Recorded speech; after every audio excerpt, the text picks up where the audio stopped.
ડીસાના ઝાવલ ગામે પોલીસે આરોપીઓને સાથે રાખી ઘટનાનું રીકન્સ્ટ્રક્શન કર્યું।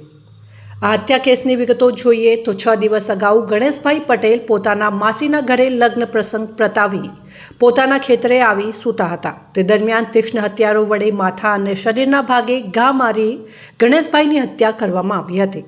આ બનાવને પગલે પરિવારજનો દ્વારા ડીસા તાલુકા પોલીસ મથકે ફરિયાદ નોંધાવતા પોલીસે આરોપીઓને શોધવા માટે અલગ અલગ ટીમો બનાવી તપાસ શરૂ કરી હતી, જેમાં પોલીસ તપાસ દરમિયાન ગણેશભાઈ પટેલ અને તેમના કાકાની દીકરીના સાટામાં લગ્ન કર્યા હતા, પરંતુ ગણેશભાઈ પટેલની કાકાની દીકરીને આ સાટા પદ્ધતિ પસંદ ન હતી અને ત્યારે અન્ય વ્યક્તિના પ્રેમમાં હોય આ તમામ લોકોએ ભેગા થઈને ગણેશભાઈ પટેલની હત્યા કરી દીધી હોવાનું સામે આવ્યું હતું।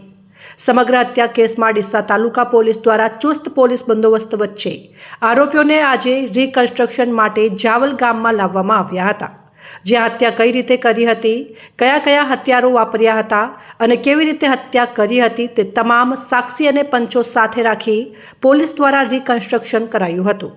જે સમયે આરોપીઓને જોવા માટે હજારોની સંખ્યામાં ગ્રામ્યજનો ભેગા થયા હતા। જો કે મૃતકના પરિવારજનોએ જણાવ્યું હતું કે સરકારને એક જ માંગ છે કે આ હત્યા કરનાર ત્રણેય આરોપીઓને આજીવન કેદ થાય અથવા તો ફાંસીની સજા આપવામાં આવે, જેથી અન્ય કોઈ આવી ઘટનાને અંજામ ન આપે।